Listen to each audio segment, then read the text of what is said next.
გამარჯობათ ძვირფასო ტელემაყურებლებო და რადიო მსმენელებო. ეთერშია გადაცემა ჩინური პანორამა და მე მისი წამყვანი პროფესორი ბადრი ნაჭყებია, სინძიანის უნივერსიტეტის ექსპერტ კონსულტანტი, მოგესალმებით თქვენ. პირველ რიგში მინდა დავიწყო სამწუხარო ამბავიდან, რომელმაც შეგვიძლია ყველანი ჩვენ მივსამძიმრო ყველას, არა მარტო ოჯახის წევრებს, არამედ მთლიანად საქართველოს იმ ტრაგედიის გამო, რომელიც მოხდა გალის რაიონის სოფელ საპერიოში. რასაკვირველია, ეს მძიმე ტრაგედიაა და ამან ყველაფერმა ელფერი დაადო ჩვენი დღესასწაულის აღნიშვნას, რასაკვირველია. სამწუხარო ფაქტია, მაგრამ ცხოვრება გრძელდება. ჩვენ ვხვდებით 2025 წელს და ეს გადაცემა იქნება ცოტა სხვანაირი, იქიდან გამომდინარე, რომ ჩვენ შევეცდებით რაღაცა რეზუმე გავაკეთოთ ჩვენი გასული წლისი, იმიტომ რომ ჩემთან ძალიან ბევრი შეკითხვა შემოდის იმასთან დაკავშირებით, თუ რა ფორმატით გაგრძელდება, როგორ გაგრძელდება, ჩვენ ყავს ძალიან აქტიური მსმენელები, ძალიან დიდი ყურადღებით, რომლებიც გვისმენენ. ახლა მე რამოდენიმე გვარი მინდა აღნიშნო უბრალოდ აი ამ წერილებიდან და ჩვენი მაყურებლებიდან ყველაზე უფრო ვინც აქტიურობს, ეს არის ქალბატონი ილღმა შენგელია და უშუალოდ დიდი მადლობა მინდა მას გადაუხადო. აგრეთვე სესილია დათაშვილი, რომელიც პრიზზეა ნომინირებული ჩვენი გადაცემისგან.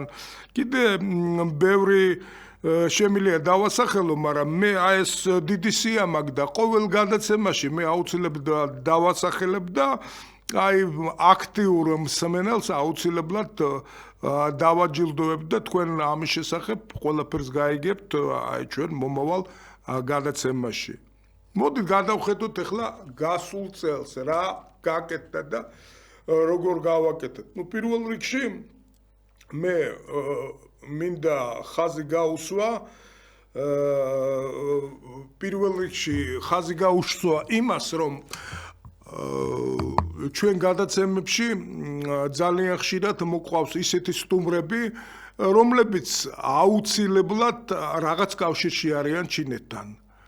ესენი არიან ან პოლიტოლოგები, ან ჟურნალისტები, ან ჩინური ენის სინოლოგები, ჩინური ენის სპეციალისტები, დიპლომატები და ასე შემდეგ. მაგრამ მე გამოვყოფდი რამოდენიმე გადაცემას, რომელმაც ყველაზე უფრო ინტერესი დაიმსახურა და პირველ რიგში მე მინდა ვილაპარაკო იმ გადაცემაზე, იმ პროექტზე, რომელიც ჩვენ გავაკეთეთ, ესე იგი, ჩვენ რო გავაკეთეთ წლის პირველ ნახევარში. თქვენ იცით, რომ ჩვენ სამი სერიალი გავაკეთეთ, ეს სამი სერიალი იყო საკმაოდ საინტერესო, ესე იგი, სამი სერიალის ქართული პროექტი ეხებოდა ჩინეთის ხელმძღვანელს ბატონ სი ძინპინს. პირველი თქვენ იცით სერიალი იყო ჩინური სიბრძნე სი ძინპინის განმარტებით, მეორე იყო გზა და მესამე გადაცემა სერიალი იყო დავიწყე შეხვედრები სი ძინპინთან. თქვენ იცით, ჩვენ გავხდით სტრატეგიული პარტნიორები ჩინეთთან და აი ამ სტრატეგიულ პარტნიორობაში რასაკვირველია ძალიან დიდი როლი მიუძღვის ჩინეთის ხელმძღვანელობას და პირველ რიგში ქვეყნის მეთაურს ბატონ სი ძინპინს. აი ამ სერიალებთან დაკავშირებით მე მინდა გამოვყოთ, რომ აი ყველაზე უფრო მეტი შეკითხვა მოვიდა პირველ სერიალზე, რომელსაც ერქვა ჩინური სიბრძნე სი ძინპინის განმარტებით და ძალიან ბევრი ჩვენი მაყურებელი და მსმენელი გვეკითხებოდა სოციალურ ქსელში, თუ YouTube-ის კომენტარებში, თუ Facebook-ზე. აქ საკმაოდ სერიოზული აქტიურობა გვაქვს ჩვენ. პირველ რიგში გვეუბნებოდა იმ საერთო ტრადიციებში, რომელიც გვაქვს ჩვენ და დიდ ჩინეთს. საქართველო არ არის დიდი სახელმწიფო და დიდი ერი, მაგრამ ჩინეთს აქვს ერთი თვისება ჩინეთის ხელმძღვანელობას, ჩინეთის სახელმწიფოს, რომ ის არ განასხვავებს დიდს და პატარას. ისეთივე პატივცემით ეპყრობა პატარა სახელმწიფოს და არც ისე მდიდარ სახელმწიფოს, როგორც დაუშვათ მეორე ზე სახელმწიფოს. თქვენ ალბათ შეამჩნევდით, როცა შარშან იგივე ჩვენი პრემიერ-მინისტრის ვიზიტი იყო ქალაქ ჩენგდუში, ამ ვიზიტის დროს რადონის შემოხვედრა მოუწყვეს ჩვენი ქვეყნის მთავრობის ხელმძღვანელს. რასაკვირველია, ეს არ იყო შემთხვევით გაკეთებული, მაგრამ ერთდროულად ხაზი მინდა გაუსვა, რომ როგორც წესი ჩინეთი არ ყოფს დიდ და პატარა სახელმწიფოებს. ის ხაზს უსვამს ყოველთვის თავის პოლიტიკას, ის რომ ის ყველა თავის მეგობრულ სახელმწიფოს და ყველა ქვეყანას ცემს პატივს მათ ტერიტორიულ მთლიანობას და ყველა იმ ასპექტს, რომელიც ახასიათებს ამა თუ იმ სახელმწიფოს. მე მინდა გთხოვოთ ახლა ჩვენი გადაცემა ცოტა სხვა ასპექტით მიმდინარეობს დღეს და პირველად ჩვენ შემთხვევაში მე თქვენ როგორც ხედავთ სტუმარი არ ამყავს და ჩვენ გვექნება უშუალოდ საშუალება რომ გავისაუბროთ გარკვეულწილად თქვენ შეგიძლიათ შემოხვიდეთ ზარეთი ჩვენი ტელეფონია გავახსენებთ 032 218 ასე რომ თქვენ შეგიძლიათ გამოუშვათ ზარი და მე გიპასუხებთ იმ ყველა შეკითხვას, რაც შემილია, რაც თქვენ აი ამ გადაცემების ციკლის დროს გაინტერესებთ. ასევე მე შემიძლია დაუშვათ მოგიყვეთ თქვენ მომავალზე, თქვენგან დიდი სიამოვნებით მე მივიღებ რჩევებს და ამასთან ერთად რასაკვირველია რჩევების მიღება იქნება აუცილებლად გათვალისწინებული ჩვენი გადაცემის რედაქციის მიერ, რასაკვირველია რჩევა და სურვილი ერთდროულად. სურვილები ძალიან ბევრია. ეხლა ჩვენ ძალიან სერიოზულად მუშაობთ, რომ წელს ცოტა შევცვალოთ ფორმატი, გავხადოთ ჩვენი გადაცემები უფრო საინტერესო და უფრო დინამიური, მაგრამ აუცილებლად მინდა გამოვყო რამოდენიმე გადაცემა ერთდროულად გასული წლიდან. მე ახლა სერიალთან დაკავშირებით გითხარით, ეს რომელიც ჩვენ გავაკეთეთ, ეს სერიალები სიძინპინზე. მე ძალიან მადლობელი ვარ, რომ აი ამ კუთხით ჩვენი მსმენელი და მაყურებელი და მსმენელი იყო ძალიან აქტიური და ჩვენ სხვათა შორის გავაგრძელებთ კიდევ გადაცემების გაკეთებას და თქვენ გაგაცნობთ არა მარტო ჩინეთის ხელმძღვანელს, არამედ მთლიანად ხელმძღვანელების სისტემას, პეკინის ხელმძღვანელობას, დედაქალაქის, როგორ ხერხდება აი ამ დიდი მეგაპოლისების მართვა ჩინეთში, ვინ ხელმძღვანელობს ამ მეგაპოლისებს და ასე შემდეგ. ჩვენ საკმაოდ სერიოზული გეგმები გვაქვს ამასთან დაკავშირებით. ამასთან ერთად ჩვენ გვინდა გავაკეთოთ გარკვეულწილად ერთ-ერთი ჩვენი ძალიან სერიოზული მიზანია, რომ ბოლოს და ბოლოს მოხდეს ჩვენ ეთერში, ზოგადად ასე ვიტყვი, საქართველოს ტელევიზიის ეთერში ჩინური სერიალების დემონსტრირება. ამაზე რასაკვირველია მიდის მოლაპარაკება. არც ისე იოლი თემაა, იმიტომ რომ თქვენ იცით, რომ ძალიან ხშირად ჩვენთან აი უჩვენებენ ისეთ დიაპაზიან სერიალებს, რომელიც ზოგჯერ აი გამოსულია იმ ქვეყნებში აბსოლუტურად არ ახსოვს და ძალიან მოძველებულია, მაგრამ ამას უყურებენ, იმეორებენ და თქვენ წარმოიდგინეთ, რომ არსებობს საკმაოდ სერიოზული ინტელექტუალური სერიალები, სადაც ხაზი ესმევა პირველ რიგში სიყვარულს, ურთიერთსიტყვას, ოჯახურ ფასეულობებს და ეს სერიალები ჩინეთს გააჩნია. ჩვენ ყველაფერს გავაკეთებთ იმისათვის, რომ ჩვენმა მაყურებელმა უშუალოს შეძლოს აი ამ სერიალების ნახვა და ყურება. ეხლა ჩვენ ველოდებით ზარებს, ალბათ შემოვაჯარი ეთერში.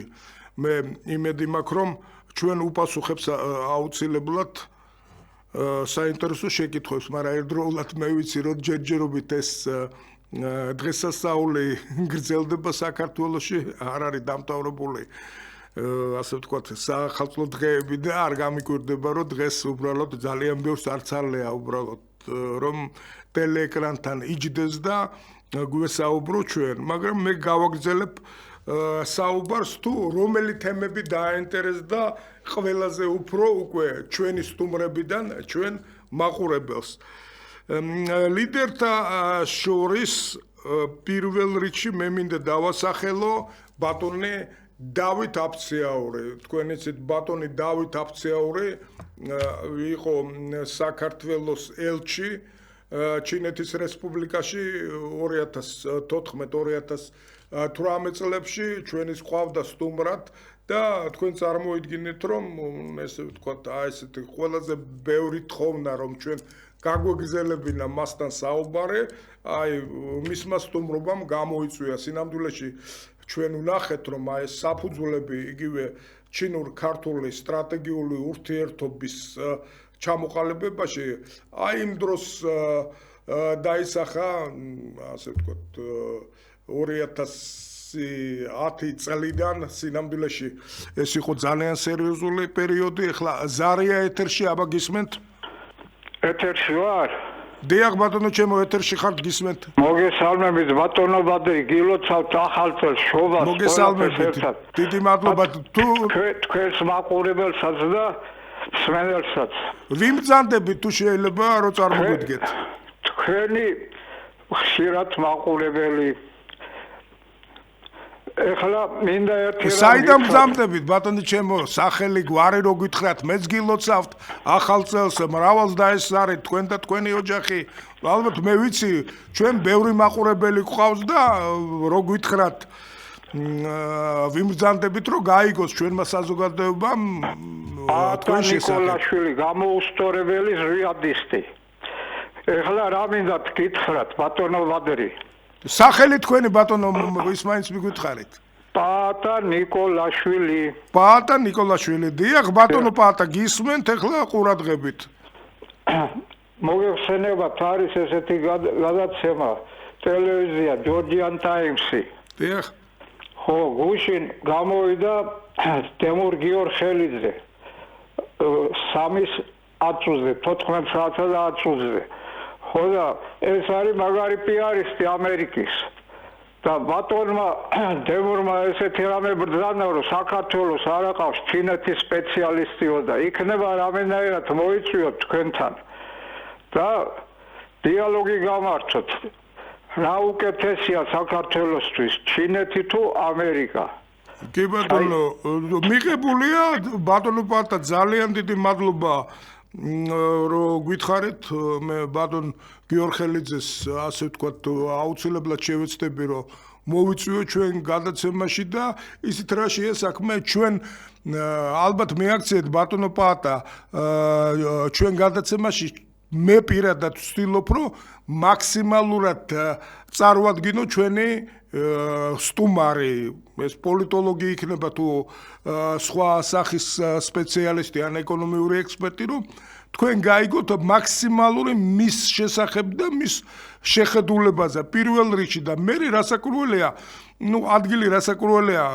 წამყვანს დისკუსია ექნება არავითარ შემთხვევაში მე არ მინდა ვთქვა რომ ჩვენ აუცილებლად რაღაცნაირად ზესახამწიფოს რომელიმეს დაუპირისპირდეთ ჩვენი მთავარი მიზანია ბალანსი რომ იგივე იმ ამერიკაშიც ყავდეს მეგობრები ჩინეთშიც რუსეთშიც თურქეთშიც და სხვა ქვეყნებშიც აი ეს ბალანსის პოლიტიკა ისტორიულად ყოველთვის გვაძლევდა რაღაც წინსვლის სასურველებას და სტაბილურ განვითარებას ჩვენ საქართველოში და ამ შემთხვევაშიც ალბათ ეს უნდა გავაკეთოთ დიდი მადლობა შეკითხვისთვის და აუცილებლად გავითვალისწინებთ თქვენ თხოვნას და წინადადებას ბატონო პაატა კიდე თუ არის ზარი ეთერში ალო გისმენთ ალო ასეთი ამბავი ხალბატონი რომელიც გამოვიდა ბატონო ილია მე ილია არა ვარ მაპატეთ ბადრი ვარ რაჭყებია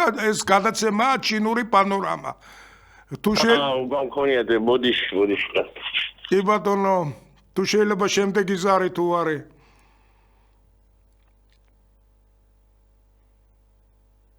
მე მგონი არ არის ეხლა ზარი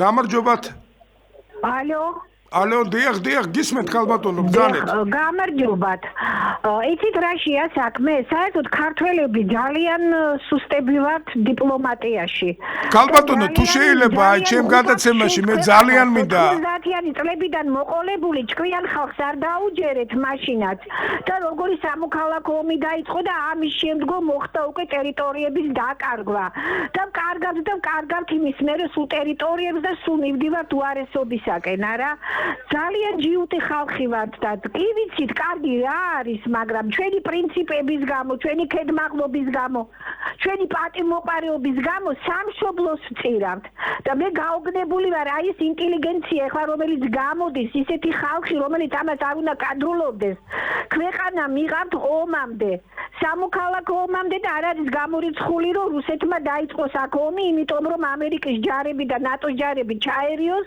და ის რაც მათ უნდათ ამერიკას და ნატოს რომ ჩვენ რუსეთთან დავიწყოთ ომი როგორც ეს უკრაინაში გააკეთეს და რასაშინელ დღეს ჩაგდეს უკრაინა აი არ არის გამორიცხული რომ ეს მოხდეს და საქმე იცით რაშია აი ეს ოპოზიცია რომელიც ახლა ქუჩაში დგას ნაციონალების შტო და წარმომადგენლები რომლებიც ხალატობენ ქვეყანას და ანგრევენ ქვეყანას ახალგაზრდობის გარკვეული ნაწილი ძალიან ბევრი წავა ოპოზიციაც და პოზიციაც როგორც 2008 წელს მოხდა გაიქცევა იმიტომ რომ მათ ფული აქვს სწავლენ ევროპაში ამერიკაში მიატოვებენ ამ ქვეყანას საომრად არავინ არ წავა და აი თქვენ წარმოიდგინეთ საომრად წავა უბრალო ადამიანის შვილები როგორც მაშინ 2008 წელს უბრალო ადამიანის შვილები და აი ჩვენ ვისაც არ აქვს საშუალება რომ წავიდეთ ევროპაში ჩვენი შვილები და ეს უბრალო ხალხის შვილები ჩაიხოცებიან როგორც უკრაინაში ხდება ხალბატონო თუ შეიძლება გასაგებია ეს გადაცემა არის ჩინური პანორამა მე მესმის თქვენი პაფოსი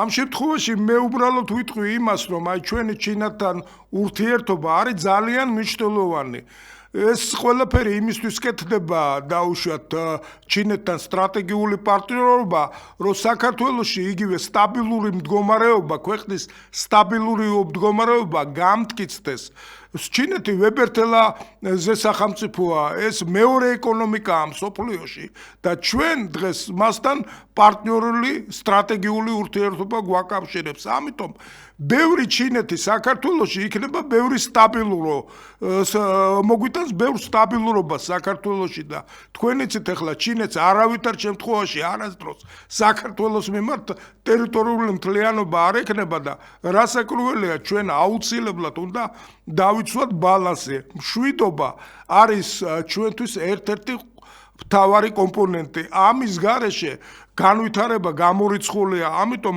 ჩვენ მაქსიმალურად უნდა შევინარჩუნოთ მშვიდობა და მე ხაზი გაუსვი რომ აი ეს ბალანსის პოლიტიკა რომელიც ჩვენ გქონდა ისტორიულად ეს ბალანსის პოლიტიკა აუცილებლად უნდა შევინარჩუნოთ ჩვენ არა გვაქვს იმის ფუფუნება რომ რომელიმე ზესახამწიფოსთან ვიყოთ ანტაგონისტურ დაპირისპირებაში დიდი მადლობა თუ შეიძლება მე ახლა კიდევ ერთ მსმენელს შემოვიყვან დღეს გთხოვთ გისმენთ ალო დიახ გამარჯობა ჩემო კარგო გამარჯობათ თუ შეიძლება წარმოგვიდგეთ გოგი ხუროშვილი კი ბატონო გისმენთ ბატონო გოგი ჩემი ახლობლები არიან ჩინეთში იქ რაღაც დროებით არის წასულები სახელმწიფოის პროგრამა რაღაცა და ენა იციან და სამსახურები შეიძლება რომ აქ ჩინეთის ჩინური მცოდნეები რომ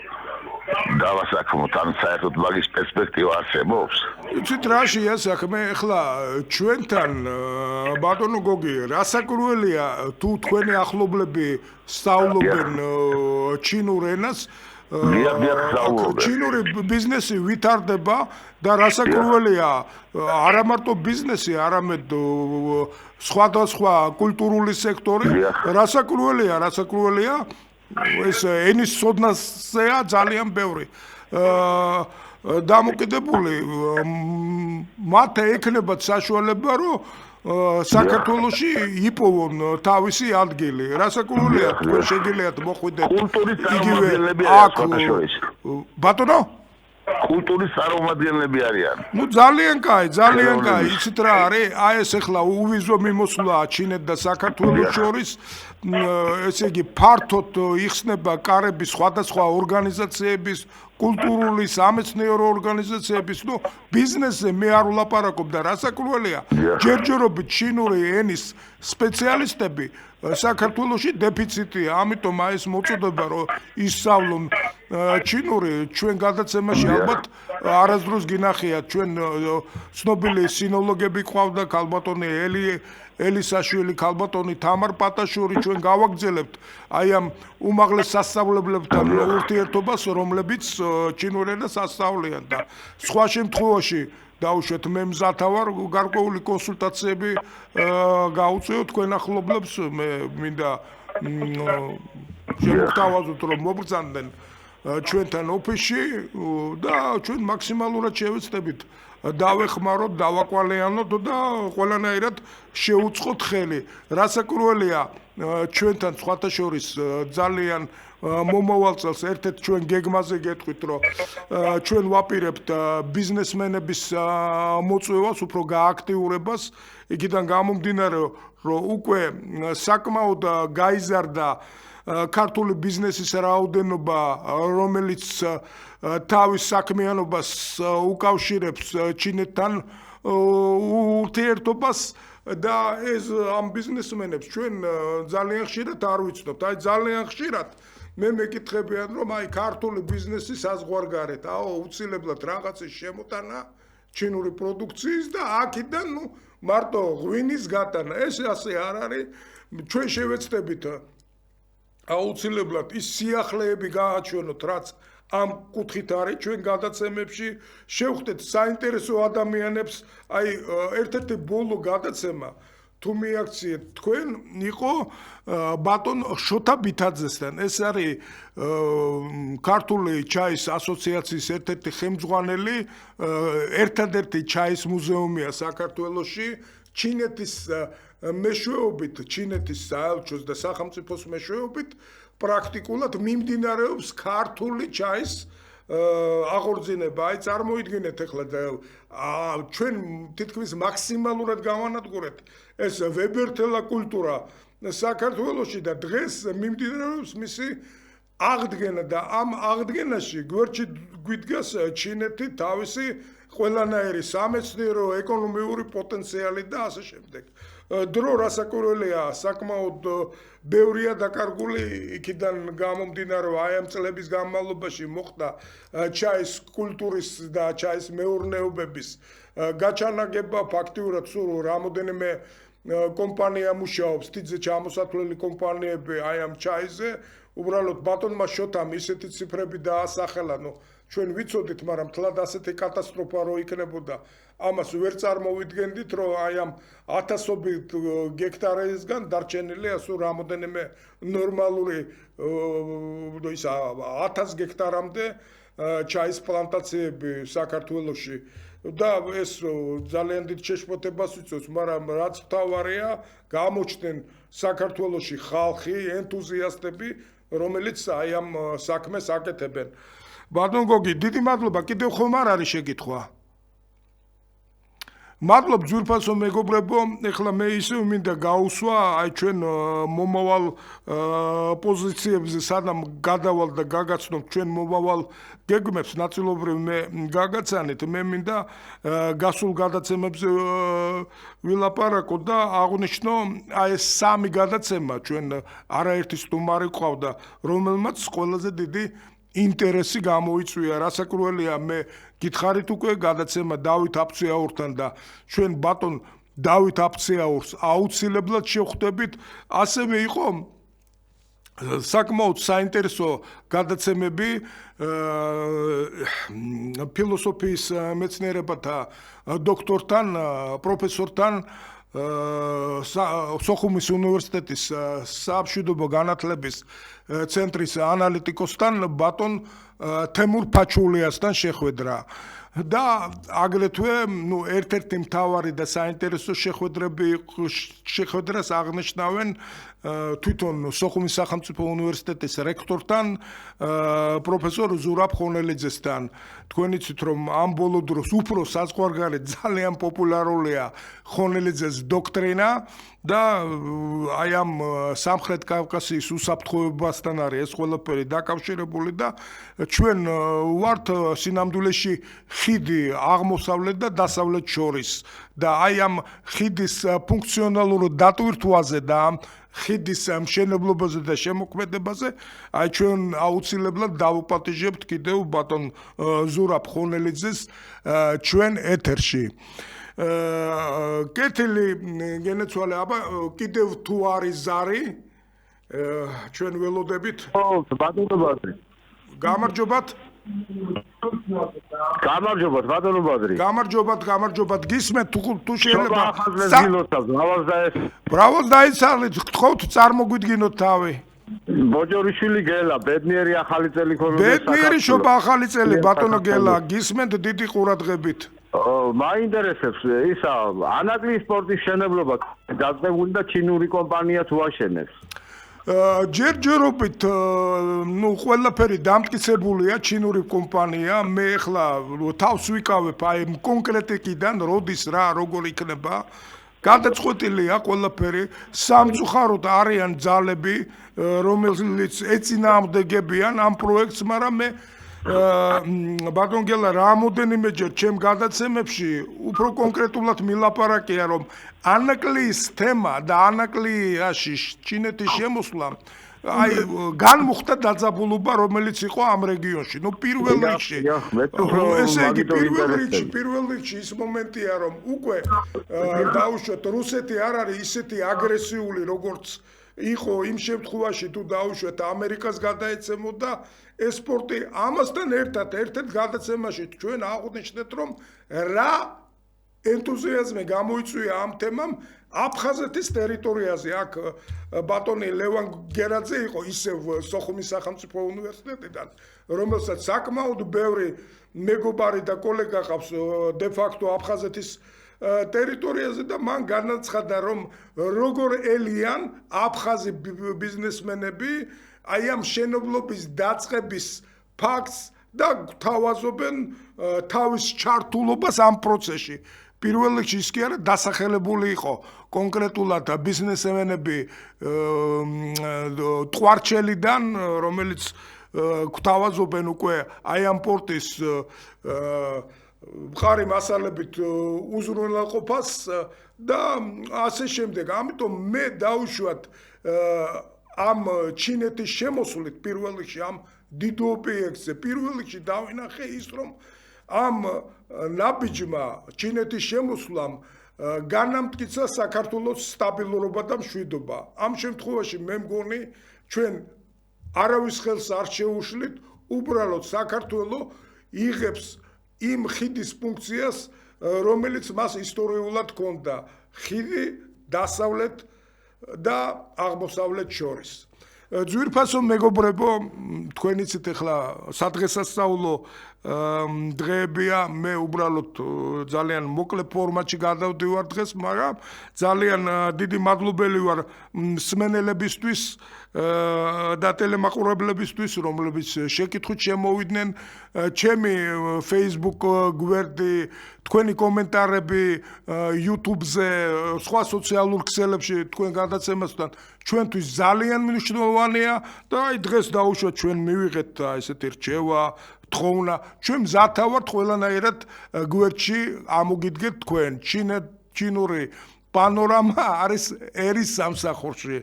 მე მინდა თქვენის ნებართვით ამით დაგემშვიდობოთ უკვე მომავალი გადაცემა ჩვეულ ფორმატში წავა, ჩვენ ერთდროულად ველოდებით ახალი წლები კი მთავრდება, მაგრამ ჩვენ სურპრიზებს მოგიმზადებთ ჩინურ ახალ წელთან დაკავშირებით. ეს იქნება პირველად საქართველოში ესეთი სიურპრიზი. ამას უკვე მომდევნო პარასკევს და მომდევნო გადაცემაში გაიგებთ. ამით მე მინდა დავასრულო დღევანდელი ჩვენი გადაცემა ჩინური პანორამა. მე მინდა ყველა ჩვენს მსვენელს და გულშემატკივარს დიდი მადლობა გადაუხადო და კიდევ ერთხელ გითხრათ მადლობა იმისათვის რომ თქვენ ასე აქტიურად იღებთ მონაწილეობას ჩვენი გადაცემის განხილვაში მომავალ შეხვედრამდე, მომავალ პარასკევამდე თქვენთვის ეთერში მუშაობდა პროფესორი ბადრი ნაჭყებია, სინძიანის ჩინეთის უნივერსიტეტის ექსპერტ კონსულტანტი. მომავალ შეხვედრამდე, მადლობთ.